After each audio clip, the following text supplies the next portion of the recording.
So, despite his own local fame, Dr. Frankenstein had always envied his high school friends in the village below. I mean, their parents just seemed so much cooler than his had been, and they still babysat with no complaints. His father had never coached Frankenstein's Little League baseball team or told him stories in the evening of reanimations long ago.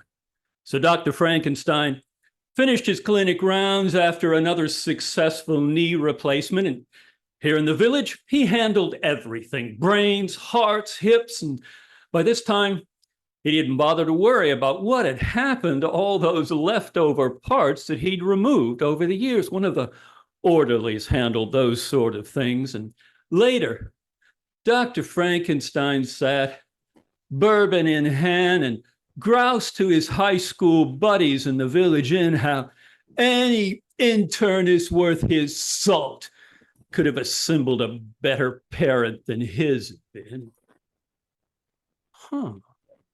Next morning, he cornered one of the orderlies, and it turned out that the clinic survived because it pinched pennies and never threw anything away. And as a matter of fact, there was a useful income stream from selling some of those leftover parts to lazy grave robbers who still plied their services in the hinterlands.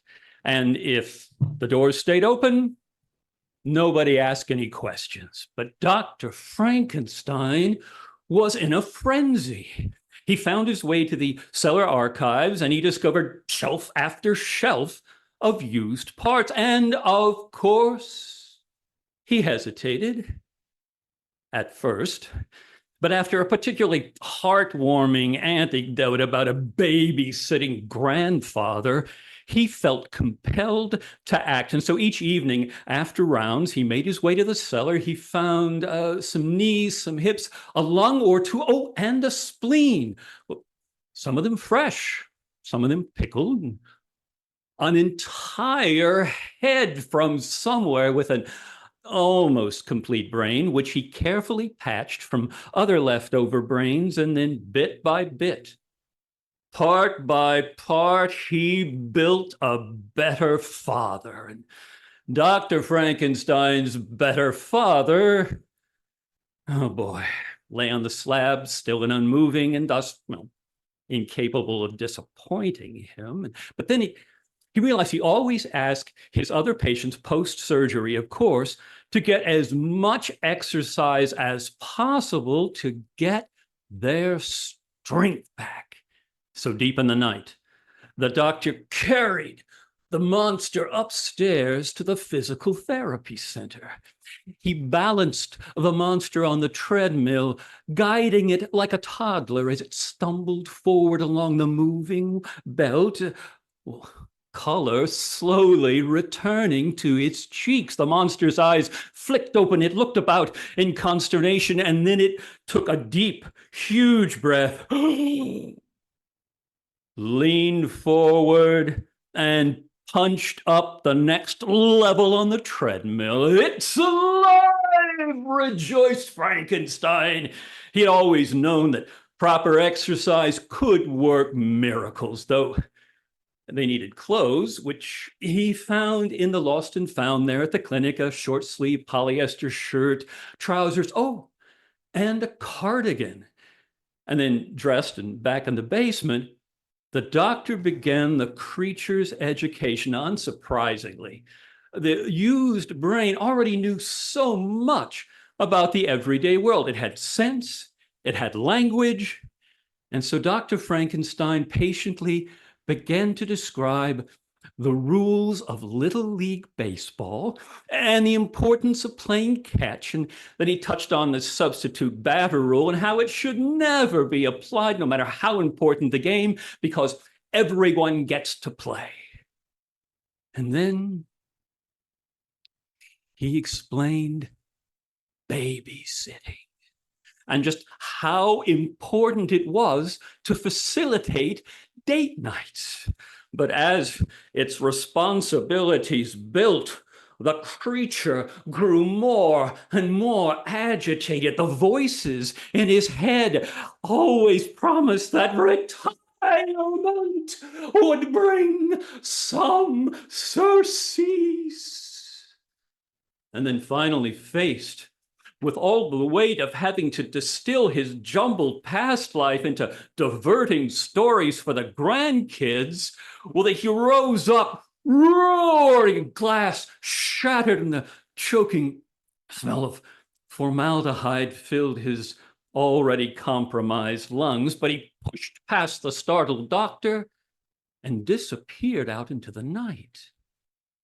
And soon it was dawn in the village below the clinic, and folks rose a little groggy from sleep, insisting everyone get dressed on time, making lunches, and worrying, as they always did, about when their politicians would finally recognize the workers for the important resources they were and provide adequate day and after-school childcare. And they'd just begun their morning worry when the dogs began to bark, and then trash cans crashed and clattered as if a huge bear from the nearby forest was stumbling down their very street. And they pushed open their front doors, and there, outlined in the salmon color of dawn, they beheld the shambling form of the largest and most fearsome grandparent they had ever seen. I mean, everyone knew everyone in the village, but no one could place this old man, though he did seem familiar in so many small ways. And fortunately, the creature seemed more confused than angry, and so they thought to calm and comfort him, they offering him their morning sweet rolls, for they were kind and progressive. And as the creature grew less agitated, it began to rock back and forth and mumble something about babysitting. The villagers looked at each other. Had God answered their prayers? Good childcare was so hard to find, and he was wearing a cardigan. And after actually very little discussion, the villagers allowed that the giant grandparent could take care of the village children 8 hours a day, every day, with little or no thanks. And for a while, the monster was content. It took a room at the end and quickly settled into village life. Strangely, the creature seemed to be afraid of the Little League ball field. Oh, but soon he began to bring the little ones with him so they could all watch the older kids practice after school. And the creature knew from a distant, jumbled memory as a fast-pitch softball player that they just really needed more batting practice. One of his arms seemed to know that on its own, and he certainly understood from his time as an accountant that they ought to be able to afford better uniforms than that. And he'd been a lunch lady for too many years not to recognize that the concession stand was a mess. And then the giant grandparent began to argue with the coach about the substitute batter rule, insisting everyone plays, until finally he was banned from the ball fields. And then it was that things began to unravel. One evening, sitting with the other grandparents at the inn, the creature, bourbon in hand, began to complain how the village parents just didn't really understand everything that he did for them. And his new friends, at first, smiled warily. I mean, they knew their kids, but the more they talked about it, the angrier they got as well, until soon some of them stormed out and returned shortly with pitchforks and torches. But the creature murmured, "There's another way." And so the evil began, small things at first, until finally one Friday, the giant grandparent took all of the village children out for ice cream. just before dinner and then left before the sugar rush kicked in.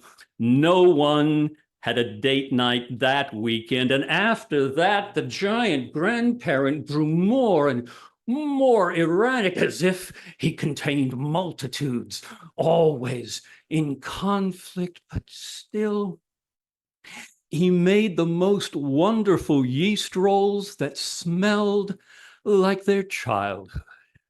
And the kids loved the monster's eccentricities, but their parents gathered near the town hall, rattling their pitchforks and idly flicking their lighters. And then they lit their torches, marching, "Bring back date night! Bring back date night, please." But it was too late for that. And when they reached the village square, they found a mob of grandparents headed their way. Torchlight flickered across the square, casting pronged shadows over the cobblestones while the two mobs heaved back and forth. And sometimes the parents had the upper hand, and then sometimes the grandparents, but with no end in sight, cooler heads proposed a possible solution. Small cottage, deep, deep in the forest, and a quiet retirement. A quiet cottage, nodded the giant grandparent, but close enough for the children to visit and, oh, sit at his feet and listen to the strange, jumbled childhood stories he would tell about their parents who seemed, well, kind of familiar in so many small ways. That's right.